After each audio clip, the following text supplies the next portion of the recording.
तीन के भाग्य का धन हर व्यक्ति को मिलता है। पहला बहन बेटी के भाग्य का, दूसरा गौ माता के भाग्य का, तीसरा संत और ब्राह्मण के भाग्य का। अगर आपके घर में बहन बेटी आ रही है, आपके घर में बहनें आ रही हैं, आपके घर में बेटी ने जन्म लिया है, तो उसके भाग्य का धन तुमको जरूर मिलेगा। दूसरे नंबर पर गौ माता अगर तुम्हारे घर में है, या तुम गाय को एक रोटी दे रहे हो, गौ माता की सेवा कर रहे हो, भले तुम्हारी गरीब परिस्थिति है, भले तुम्हारे पास में कुछ भी नहीं है, तो भी तुमने अगर गौ माता की सेवा करी है, गाय को एक रोटी दी है, गाय को चारा दिया है, गाय की सेवा करी है, तो उसके भाग्य का धन तुमको जरूर मिलेगा। दूसरा, तीसरे नंबर पर है संत ब्राह्मण के भाग्य का। अगर कोई ब्राह्मण, कोई संत, कोई साधु, कोई सन्यासी, कोई तपस्वी, कोई साधक, कोई उपासक, कोई ब्राह्मण तुम्हारे घर में आया है, तुम उसकी सेवा कर रहे हो, तुम उसको एक गिलास पानी भरकर पिला रहे हो, तुम उसको भोजन बनाकर खिला रहे हो, उसके भाग्य का धन घटेगा नहीं, उसके भाग्य का धन तुमको प्राप्त होगा। ये तीन के भाग्य का धन कभी नहीं कटता। पहला बहन बेटी के भाग्य का, दूसरा गौ माता के भाग्य का, तीसरा संत ब्राह्मण के भाग्य का। ये कभी नहीं घटता, ये बढ़ता है, ये घटने वालों में से नहीं है। अगर तुम्हारे घर में बहन बेटी आई है और तुमने उसको एक साड़ी भी दी है, तो तुम्हारे घटने वाला नहीं है, वो बढ़कर ही तुम्हें मिलेगा। तुमने गाय को अगर एक रोटी दी है, उसका भाग्य तुमको प्रबलता में ही प्रदान करेगा। किसी संत ब्राह्मण को अगर आपने एक गिलास पानी पिलाया, एक अन्न का दाना खिलाया, एक भोजन कराया, तो उसका पुण्य आपको प्रबलता में प्राप्त होगा, वो घटेगा नहीं। ये घटने वालों में से नहीं है कि घट जाएगा, ये प्रबलता में प्राप्त हो जाएगा।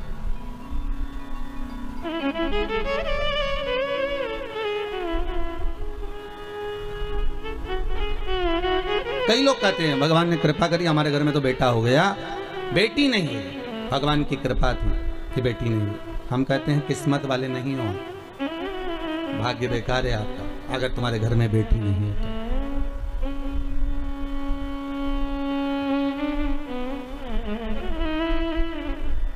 पूछा गया, किसी ने पूछा कि गुरुदेव, जिसके यहाँ पर बेटी नहीं होती, आप कहते हो उसका भाग्य अच्छा नहीं होता, ये बताओ भगवान फिर बेटी क्यों नहीं देता? फिर तो उसको बेटी देना चाहिए। हर एक व्यक्ति के घर में एक बेटी तो देना ही चाहिए। अगर 2 लड़के दिए हैं, 3 लड़के दिए हैं, तो एक कन्या तो देना चाहिए। हमने कहा गरुड़ पुराण में लिखा है कि बेटी भगवान जान करके नहीं देता है, क्योंकि 94 तरह के नरक में से एक नरक ऐसा है जो कन्यादान करने वाले ही छूट पाते हैं। जिसने कन्यादान नहीं करा होता, उस व्यक्ति को उस नरक में पटका जाता है, और सबसे लंबा समय उसी नरक में पटका जाता है जो कन्यादान का होता है। तो भगवान भी सोच कर देता है कि इसको अगर नरक भेजना है, थोड़ा बहुत तो मतलब भले इसने पुण्य करा, भले सारे सत्कर्म करे, पर कन्यादान नहीं करा, तो भगवान कहता है इसके एक रास्ता नरक का खुला हुआ है, इसको नरक थोड़ा सा तो भोगना ही पड़ेगा, क्योंकि कन्यादान नहीं करा।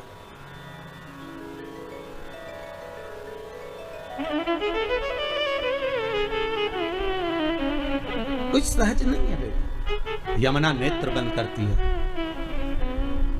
नेत्र बंद। मां कह रही है, यमराज सूर्य नारायण की गोद में जाकर बैठे हैं, तुम नहीं बैठोगी जाके? यमुना कहती है, मां भैया बैठा है ना, मुझे जाने की जरूरत नहीं है, मैं नहीं जाऊंगा। मां संध्या देवी कह रही है, तुम्हारे पिता सूर्य नारायण से तुम्हारा भाई बहुत कुछ मांग रहा है, क्या तुम कुछ नहीं मांगोगी? यमुना कुछ तो मांग लो। यमुना कहती है,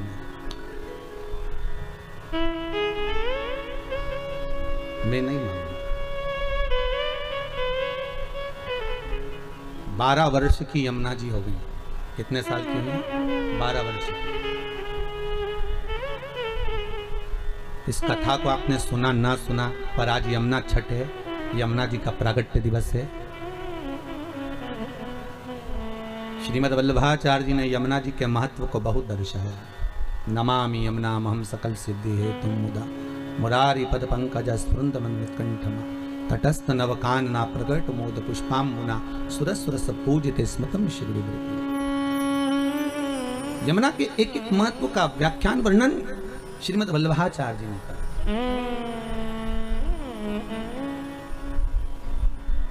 12 वर्ष की यमुना जी हो गई। बेटी छोटी में भी त्याग करती है। अगर भाई भोजन करने बैठा है तो माँ बेटे को अच्छा दे देती है, बेटी को थोड़ा कमजोर दे देती है। कपड़े दिलाने लेकर जाएगी तो बेटे को अच्छा दिला देगी, बेटी को थोड़ा कमजोर दिला देगी। पिता, बेटा छोटा है और बेटी अगर बड़ी है तो बेटे को 2 बिस्कुट के पैकेट ज़्यादा दिलाएगा, टॉफ़ी ज़्यादा दिलाएगा, बड़ी बेटी को थोड़ा कम दिलाएगा। गम कितना खा रही है बेटी? यमुना गम कितना खा रही है?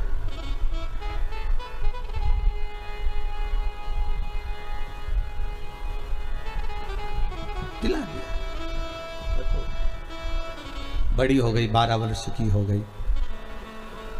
मां संध्या के घर में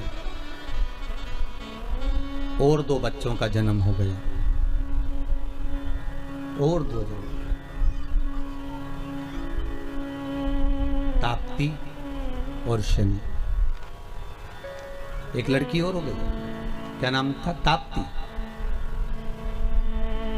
और शनि। पूरी दुनिया में केवल एक ही नदी ऐसी है जिसके अंदर हड्डियां ले जाकर डाल दो तो 20 मिनट के अंदर गल जाती है, वो ताप्ती नदी है। 20 मिनट में हड्डियां गल जाती है ताप्ती। 2 बेटी, एक बेटी और एक बेटा और हो गया, शनि महाराज और ताप्ती। यमुना 12 वर्ष की, 12 वर्ष की। आज मौन थी।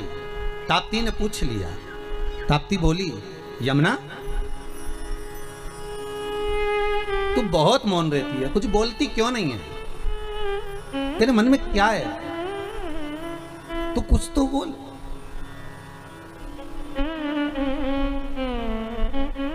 यमुना कहती है, ताप्ती मैं तुझे कहूंगी पर तू किसी को बोलेगी तो नहीं? ताप्ती कहती, नहीं नहीं मैं नहीं बोलूंगी, बता अच्छा क्या बात है, तू बोल क्या कहना चाहती है। और धन्य है यमुना, धन्य धन्य। हरि खम्मा हरी यमुना मां झांकी अलबेली, धन्य।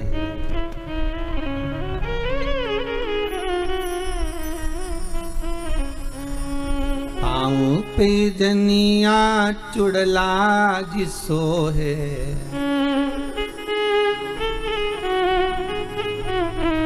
शीश चुनर मोरी माँ झांकी अलबेली।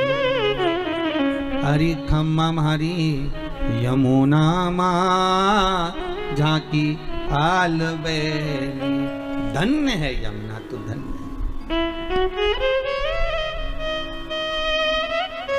मैं जो कहूंगी तू पिता से तो नहीं कहेगी? ताप्ती कहती तू पिता से डरती है? नहीं, बेटी बाप से डरती नहीं है, बेटी बाप का कायदा करती है, बेटी बाप का सम्मान करती है। फिर कहूंगा एक बार, बेटा एक बार अपने माँ बाप को दुखी देख सकता है पर बेटी कभी अपने माँ बाप को दुखी नहीं देखेगी। बहुत ध्यान रखना, माँ कभी नहीं देख सकती। तो डरती है पिता से? नहीं। फिर क्यों कह रही है कि तू किसी पिता को मत बताना? मैं तो बस इतना कहना चाहती हूँ कि तू बोलना मत ही पिताजी से कि मैं चुप क्यों रहती हूँ, मैं मौन क्यों रहती हूँ, क्या चाहती है बोल। यमुना जी कहती हैं, मैंने पिता के मुख से सुना है द्वापर में भगवान विष्णु का एक अवतार पृथ्वी पर होगा और भगवान कृष्ण रूप में देवकी के गर्भ से प्रकट होकर यशोदा की गोद में जाकर खेलेंगे और उनका श्याम वर्ण रहेगा, बड़े श्याम वर्ण के वो रहेंगे, सांवरे वो रहेंगे। तो फिर दिक्कत क्या तेरे को? तू क्या चाहती है? यमुना जी कहती हैं, बस मन में वही श्याम की मूर्ति समा गई है, अब उस सांवरे को मुझे अपना बनाना है। पर दिक्कत एक हो गई है, क्या कि सांवरे श्याम हैं और मैं बड़ी सुंदर गौरी। कहते हैं 33 कोटि देवताओं में सारे देवी देवताओं को लाकर खड़ा कर दो और उन देवी देवताओं की पुत्र वधुओं को खड़ा कर दो, उनकी बेटियों को खड़ा कर दो, उसमें भगवान सूर्य नारायण के सारे बच्चों को खड़ा कर दो, सारे देवी देवताओं की संतानों को लाकर खड़ा कर दो, उसमें सर्वश्रेष्ठ सुंदरता अगर किसी की थी तो महारानी यमुना की थी। इतनी सुंदर, इतनी गौरवर्ण, पूरा शरीर गौरा, माँ बड़ी सुंदर, बड़े बड़े नयन, पर पिता के कारण नीचे दृष्टि रखती थी। इतनी सुंदर मां यमुना थी, इतनी सुंदर अलौकिक। कहते हैं मां यमुना के चेहरे पर जब केश आ जाते थे तो कहें स्वयं ताप्ती नदी आकर, स्वयं ताप्ती मां आकर कहती थी जीजी ये केश थोड़ा सा सवार ले तो घनी सुंदर लगती है। बहुत ध्यान देना, बहुत ज्यादा सुंदर थी इसलिए ताप्ती भी थोड़ा सा ध्यान देना, थोड़ा सा। ताप्ती कौन है? बहन। इसके बाद भी थोड़ा सा मन में ईर्ष्या का भाव आ जाता है, थोड़ा सा। अब देवरानी जेठानी नहीं देख लो, अगर एक आध देवरानी सुंदर हो या जेठानी सुंदर हो या एक आध जेठानी बहुत काम करने वाली हो, एक आध देवरानी बहुत काम करने वाली हो तो ही उसको लगे कि बताओ ये कहाँ इतना मन में आ जाए, इतनी सुंदर बहन है। सुंदरता का भाव यमुना बड़ी सुंदर। दिल में बस एक ही बात अड़ गई कि वो सांवला है।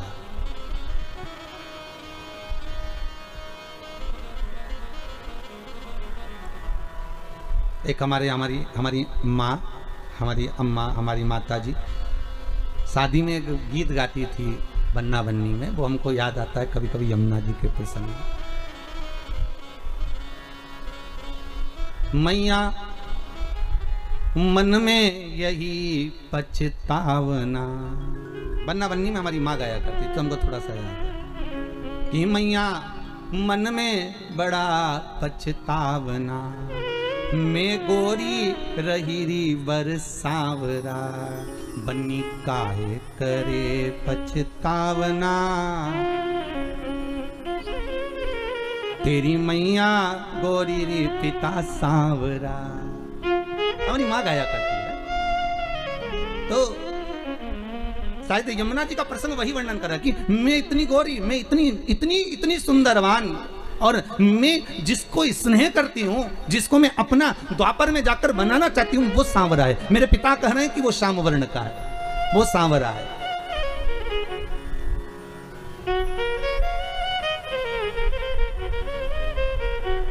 और उस सांवरे को मैं अपना कैसे बना सकती हूँ, क्योंकि मेरा स्वरूप और उसका स्वरूप एक होना चाहिए।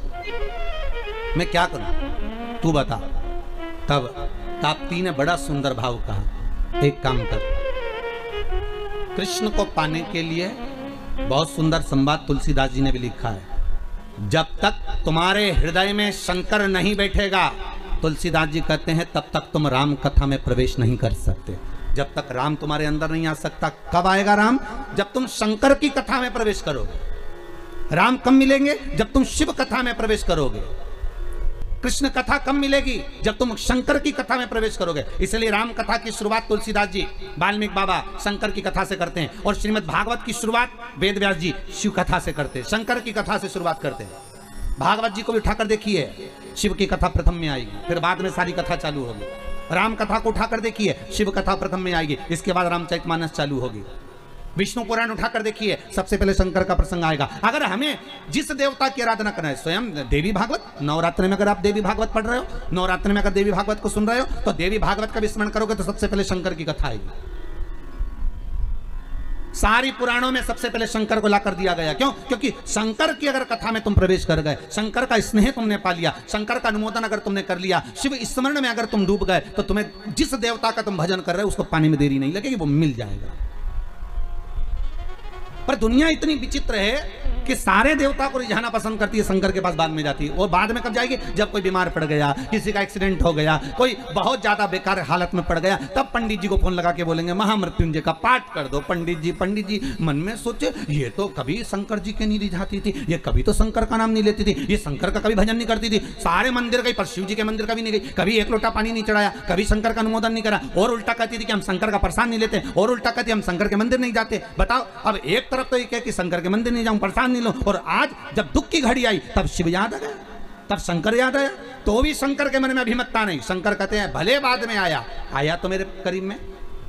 और भागवत कहती है पहले शंकर का अनुमोदन करिए, राम कथा कहती है पहले शंकर का अनुमोदन करो, शिव महापुराण की कथा कहती है शंकर का अनुमोदन करो। तो ताप्ती ने भी सूर्य नारायण भगवान से पूछ लिया, पिताजी आप जब सारी दुनिया में प्रकाश फैलाते हो, आपका शरीर जब इतना तपता होगा तो शीतलता कौन देता होगा? तब शंकर भगवान ने तुरंत कहा, जब कोई भक्त एक लोटा पानी लेकर शंकर पर चढ़ाता है और वो शंकर का चढ़ा हुआ जल गोल जलाधारी से निकल कर चरण से सबसे पहले नीचे की ओर जब आता है, मात्र एक बीते की दूरी पर वो पानी जब बहता हुआ आता है, सूर्य नारायण कहते हैं वो जल मुझे मिलता है और मेरे शरीर की तपन समाप्त हो जाती है। जरा देखिए, लिंग पुराण में उठाकर देखिए, स्कंद पुराण को उठाकर देखिए, और दोनों पुराणों का वर्णन स्पष्ट कर रहा है कि भगवान सूर्य नारायण, इसलिए शायद यही शास्त्र वर्णन करता है, इसीलिए शायद शिव महापुराण में स्पष्ट किया गया कि शंकर की पंचायत में सूर्य भी विराजमान है।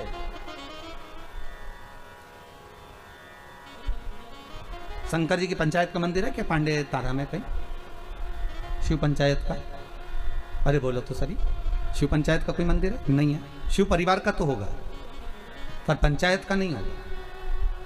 पंचायत का मंदिर तो मुझे नहीं लगता कि प्रतापगढ़ में भी हो, शायद है प्रतापगढ़ पंचायत का मंदिर, बहुत बढ़िया होना चाहिए, बहुत बहुत सुंदर बात। शिव पंचायत, पंचायत में कौन कौन होते हैं?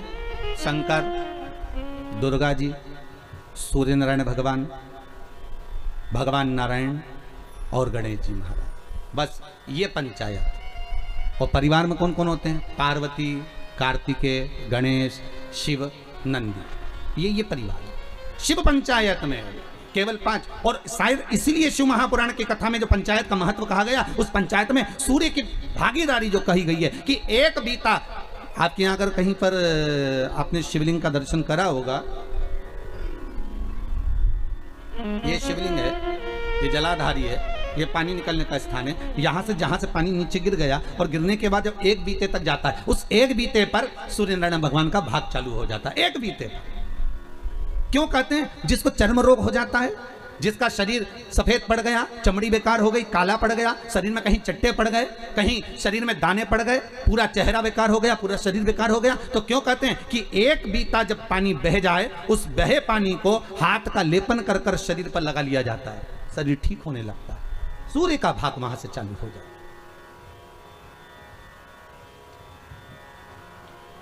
शिव पंचायत का बड़ा महत्व है महाराज जी। अगर आप लोगों ने लिंग पुराण पढ़ी होगी या शिव महापुराण पढ़ी होगी तो उसका बड़ा महत्व है महाराज। कहते हैं अदालत में अगर कोई केस चल रहा है, चाहे वो नौकरी से जुड़ा हुआ हो, चाहे सर्विस से जुड़ा हुआ हो, चाहे प्रॉपर्टी से जुड़ा हुआ हो, अदालत में अगर कोई केस चल रहा है और बहुत समय से चल रहा है और उसकी कोई सफलता नहीं मिल रही, कोई सफलता नहीं मिल रही, तो शिव पंचायत के मंदिर में जाकर महाराज 5 पुष्प, एक एक पुष्प एक एक देवता देवी को समर्पित कर दो और उनके चरण में मक्खन का लेपन कर दो। काय का लेपन करना है?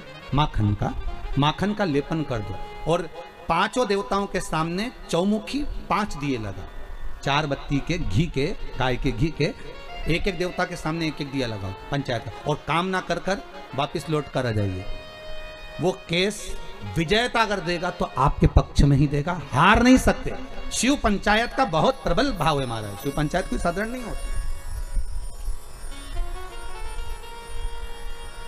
कोई लड़का लड़की का विवाह हुआ हो, तलाक हो गया हो, दूसरी बार शादी नहीं हो रही हो, बहुत परेशान हो गए और विवाह नहीं जम रहा हो, तो शिव पंचायत के मंदिर में बैठकर 5 देवताओं पर जल और उस जल में चंदन मिलाकर चढ़ाया जाता है महाराज। केवल 3 प्रदोष चढ़ा देते हैं, चौथी प्रदोष तक तो बाबा कृपा ही कर देता है महाराज। शिव पंचायत का इतना महत्व है, शिव पंचायत कोई साधारण नहीं होती महाराज। शिव पंचायत जिसकी कमर का गुरिया खसक गया हो,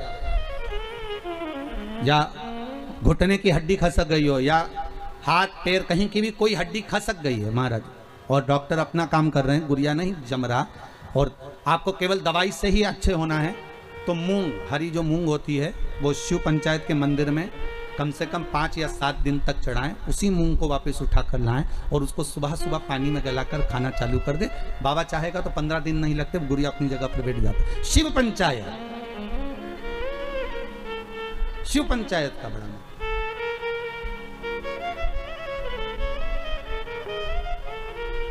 सहज नहीं है शिव पंचायत।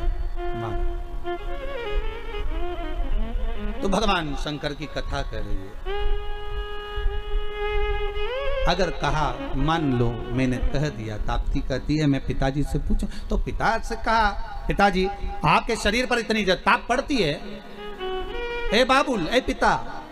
ताप्ती छोटी थी तो कह देती थी पिता से तुरंत जाकर। छोटी बेटी में और बड़ी बेटी में अंतर होता है, बड़ी बेटी मर्यादा में रहती है, बोलती कम है, और छोटी तो तड़ तड़ बोल बुला के बुझ जाए। उसको जो बोलना है ना छोटी को वो तो बोल देगी, वो रुकती नहीं है। बहनों में यही भाव है, बहनों में जो बड़ी बहन होती है ना वो थोड़ी शांत रहती, शीतल रहती, और छोटी वो तो 2 मिनट, जी जी तू चुप रहे, मैं सब बोल दूंगी, बस बात इतनी। तू तो ये बता लड़का पसंद है कि नहीं है, जुमाने का देखा तो वो कह दे नहीं इतना कोई बस, तो तू क्या करना, तू शांति बैठ, बाकी सब मैं निपटा दूंगा। और छोटी गई, मम्मी हाँ तुम जीजी की शादी जहाँ कर रही हो ना अच्छा नहीं लग रहा है, बताओ। वो बड़ी नहीं बोल पाई, इसने जाके बोल दिया और सबके सामने बोल दिया। ले तो दूल्हा भी मैं बैठा था, बापड़े ने सोचा चलो वापिस से चलो, क्या करे। जब यही बोल रही थी तब छोटी छोटी बोलती नहीं, बड़ी बोलेगी नहीं, और छोटी तुरंत हो बोला बोले चली बस जा। अच्छा शादी ब्याह में भी बहुत ध्यान रखना पड़ता, बड़ी बहन की शादी कैसे भी कर दो, पर छोटी की में अगर जरा सी कमी रह जाए ना तो बोले बिना नहीं रहती। हाँ इतना था तो भी तो अच्छे से नहीं करी, बस बताओ। छोटी छोटी होती है, हम तो कहते छोटी खोटी भी होती है, छोटे खोटे बहुत उद्यमी भी रहते, बोलने में भी एकदम पटाख, जो बोलना है बोल दिया। ताप्ती ने कह दिया पिताजी आपसे बस केवल इतना कहना है कि आपको वो शीतलता, जब आपका शरीर इतनी तपन देता है, आपका शरीर इतना प्रकाश देता है, तो आपको वो शीतलता कहाँ से मिलती है। तो भगवान सूर्य नारायण कहते, भास्कर देव कहते हैं, जब कोई शंकर पर 1 लोटा पानी चढ़ाता है, उसका चढ़ाया हुआ जल जब मुझे प्राप्त होता है तो मुझे उसमें शीतलता का अनुभव हो जाता है। अब विचार करिए, किसी ने हमसे पूछा भी है कि हम सूर्य नारायण भगवान को अर्घ दें और कभी कभी नहीं दें, और हम शंकर के मंदिर में जाकर पानी चढ़ाते हैं, तो उससे सूर्यनारायण भगवान को फल प्राप्त होता है क्या? क्यों नहीं होता। आप अगर शंकर को जल चढ़ा रहे हो तो ब्रह्मा को भी जल चढ़ गया, शिव को जल चढ़ाया तो भगवान विष्णु को भी जल चढ़ गया, शिव को जल चढ़ाया तो जगदम्बा को भी जल चढ़ गया, शंकर को जल चढ़ाया तो गणेश जी को भी जल चढ़ गया, शंकर को अगर जल चढ़ाया तो कार्तिकेय को भी जल चढ़ गया, और शिव को अगर जल चढ़ाया तो 33 कोटि देवता, जहां से पानी बहता है वहां तक 33 कोटि देवता विराजमान होते हैं। इसलिए शंकर का जल लांगा नहीं जाता, वहां 33 कोटि देवता विराजमान होते हैं। सबको जल का भाग मिल गया। एक साधे सब सधे, एक जगह खोदे जाओ पानी तो निकले, खोदो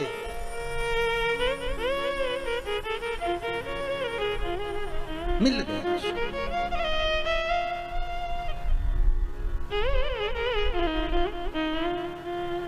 ताप्ती ने सुन लिया,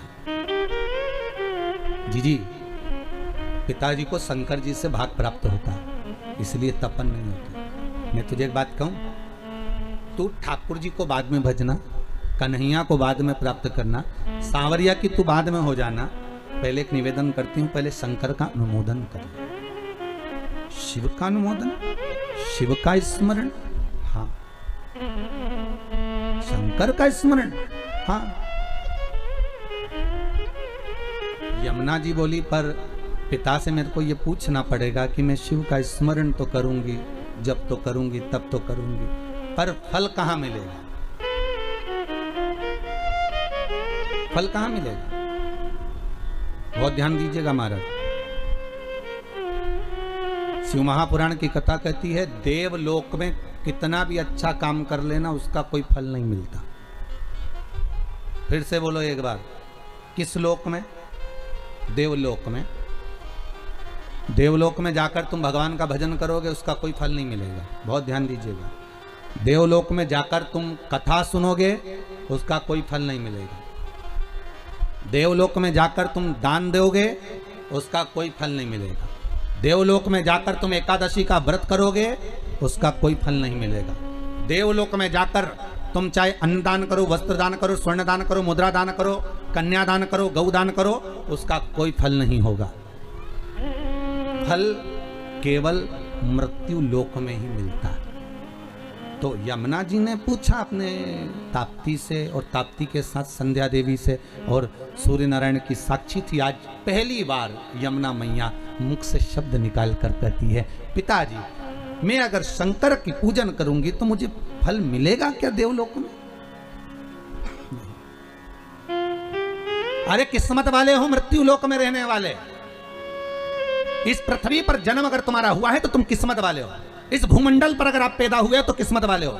सूर्य नारायण भगवान के शब्द सुनिएगा कि सूर्य नारायण भगवान क्या कर रहे हैं। सूर्य देवता कहते हैं, सुन यमुना ए कालंदी ऐ यमुना, सुन यमुना ए संध्या की पुत्री, ए भास्कर की पुत्री, सुनो। इस देवलोक में चाहे तुम उपास कर लो, दान कर लो, पुण्य कर लो, सत्कर्म कर लो, उसका कोई फल तुम्हें नहीं मिलेगा।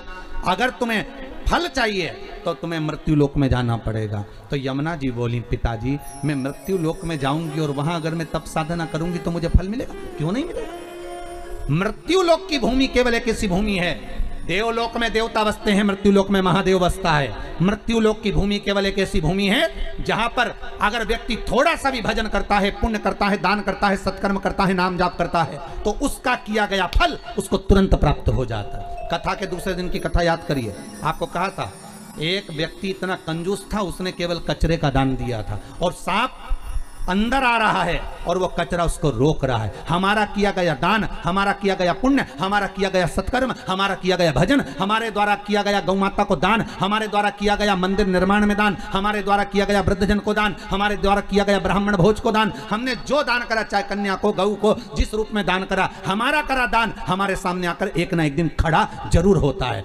चाहे तुम्हारे को वेंटिलेटर पे ले जाकर भी अगर पटक दिया जाए तो तुम्हारा किया गया दान वहां भी आकर खड़ा हो जाएगा और वेंटिलेटर से उठाकर वापस घर पर लेकर आ जाएगा। ये वो दान, वो सत्कर्म, वो पुण्य तुम्हारे सामने आएगा, कोई दूसरा नहीं।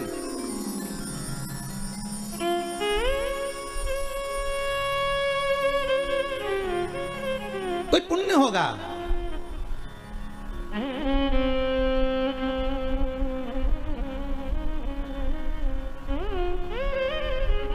अरे उस क्षण को याद करो जो जिस चीज का दान करता है उसके सामने आ जाता है। जो जिस चीज का दान करता है। गरुड़ पुराण का एक एक संवाद याद करो कि हो सकता है हमारे द्वारा हम मकान बना रहे हो, कोई पेड़ काट दिया हो, कोई वृक्ष निकाल दिया हो, अपनी जगह बनाने के चक्कर में, अपना सुख देखने के चक्कर में ना जाने उस ऑक्सीजन को हमने रोक दिया हो। तो आज हो सकता है ऑक्सीजन हमारे तक नहीं पहुंच पा रही है। खुद के भी तो कर्म भाव को फिर स्मरण किया जाए कि हो सकता है, तो भगवान से क्षमा मांगो, याचना करो उसके आगे कि हो सकता है मैंने पूर्व में कोई गलती करी होगी, पर मेरे नाथ हे शंभु, हे त्रिकालदर्शी, है कैलाशी, है विनाशी, कुछ ऐसी कृपा कर दे कि अब वो गलती नहीं करूंगा। हो गया, मेरे से गलती हो गई थी, मैंने हो सकता है पीपल का वृक्ष कटवाया हो, बेलपत्री का वृक्ष कटवाया हो, और भी आम के पौधे, ना जाने कितने बगीचे कटवाए होंगे, जब मैंने कॉलोनी काटी होगी, जब मैंने प्रॉपर्टी बनाई होगी, जब मैंने कुछ निर्माण करा होगा, ना जाने कितने ऑक्सीजन देने वाले इन वृक्षों को काटा होगा, तो उसका भाग हो सकता है मेरे कर्म में लिखा होगा, पर आज क्षमा मांगता हूं कि अब नहीं होगा। उस परमात्मा से भले पलंग पर पड़े हो पर क्षमा याचना कर लो, उससे मांगो क्षमा। वो पिता है और बाप हमेशा अपने बच्चे को माफ कर देता है, ये पक्का है। हो सकता है गलती हुई होगी तो मेरा शंभु, मेरा त्रिकालदर्शी, मेरा कैलाशी क्षमा भी कर दे।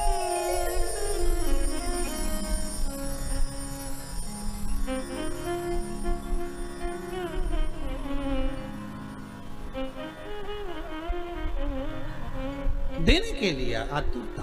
हो सकता है हमारा पुण्य, हमारा करा गया सत्कर्म, हमारा करा गया पुण्य हमारे सामने आता है, और हमारे द्वारा किया गया पाप कर्म भी हमारे सामने आता है।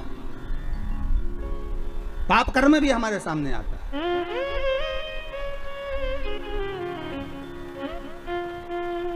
फिर निवेदन करूंगा, मत बुरे कर्म कर बंदे वरना पछताएगा, भगवान की आंखों से तू बच नहीं पाएगा, तू बच नहीं पाएगा।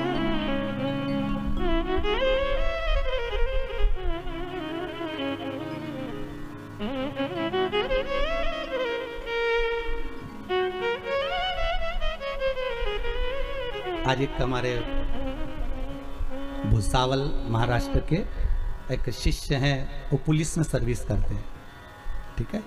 तो रणवीर जी करके उनका नाम है। उन्होंने एक प्रश्न किया है व्हाट्सएप पर। प्रश्न बहुत सारे होते हैं, तो उन्होंने श्योर प्रश्न भेजा होगा, वहाँ से हमारे पास आया। कि गुरुदेव जब इतनी बड़ी महामारी चल रही है, इतना बड़ा क्रम चल रहा है, उसके बाद में भी सब अपने अपने घर में बैठे रहते हैं, पर पुलिस वालों को बेचारों को बाहर लगाया जाता है। हम पुलिस में सर्विस करते हैं और हम कोई बाहर लगाते हैं। हर जरा सी भी समस्या होगी तो पहले पुलिस बाहर खड़ी होगी। युद्ध भी हो रहा है तो उन्हीं को लगाया जाता है, दंगा भी हो तो उन्हीं को आओ आगे, कोई हड़ताल भी करे तो उन्हीं को आगे रखा जाए, बीमारी भी है तो तुम ही आगे आओ। तो ऐसा हमारे साथ क्यों होता है? तो हमने उनको लिख कर भेजा है कि जब अमृत निकला था तो वो कलश जो था ना, उसका भाग अमृत तो सबने पी लिया था, पर जो खाली जो लोटा था ना वो तुम्हारे खाते में आ गया था। और तुम्हारे खाते में जब वो खाली लोटा आया, पर दुनिया के लोगों ने देख लिया कि लोटा इन्हीं की है मिला है, तो अमृत इन्हीं ने पिया, तो सबको लगता है कि इनने अमृत पी रखा है, इसलिए इनको आगे खड़ा कर दो।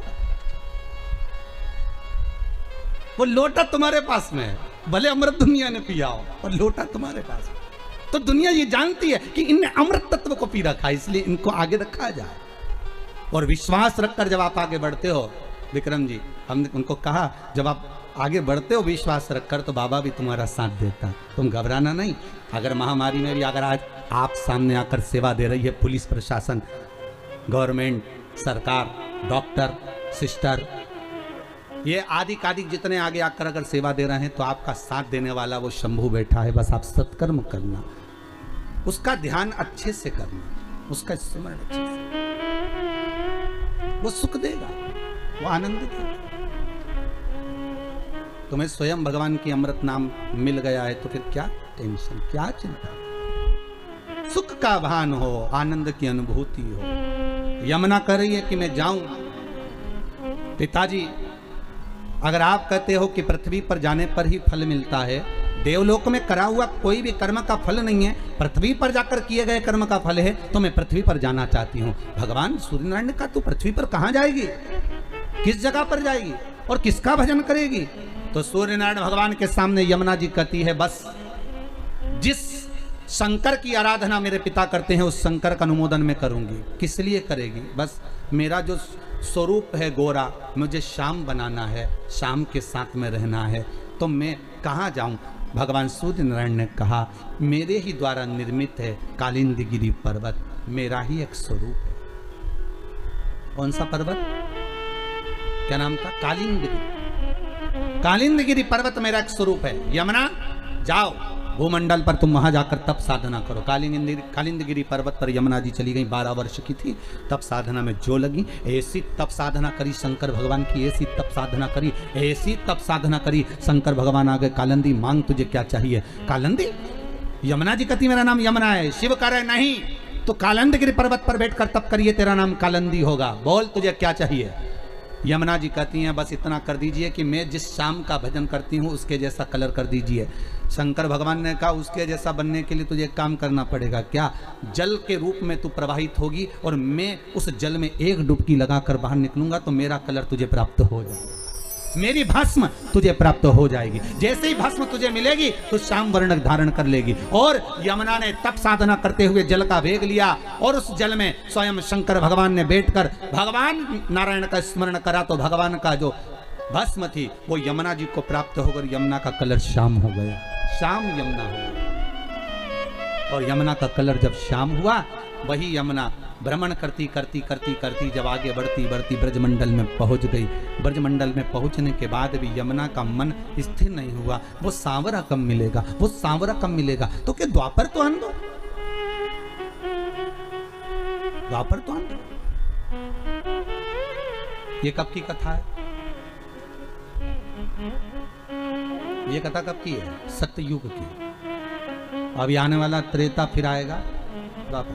द्वापर तो आन दो, तो द्वापर आएगा तब तो कृष्ण आएगा। तब तक मैं ऐसे ही बहती रहूंगी जल वेग में। हाँ, क्या चाहती हो बोलो?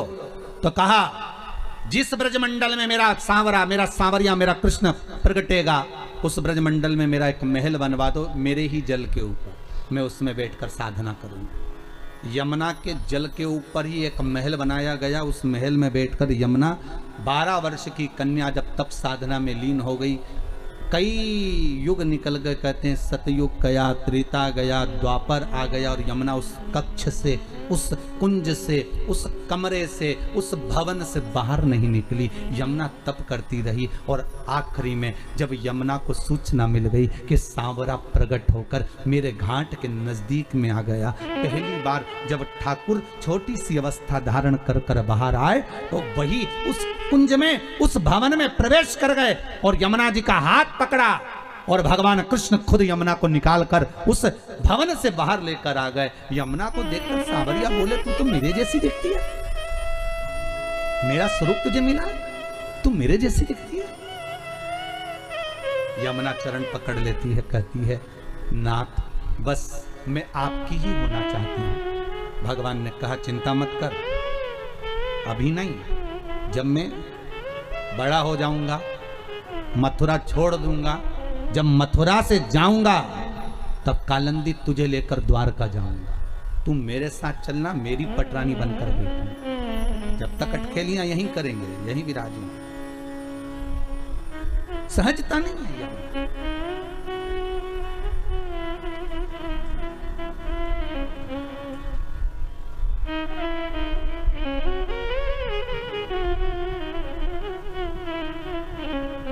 धन्य है माया, धन्य है वो सूर्यनारायण भगवान की डीकरी, धन्य है वो सूर्यनारायण भगवान की बेटी, धन्य।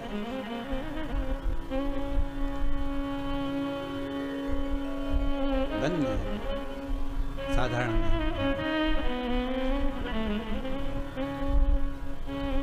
भगवान की अविरल भक्ति का स्वरूप है।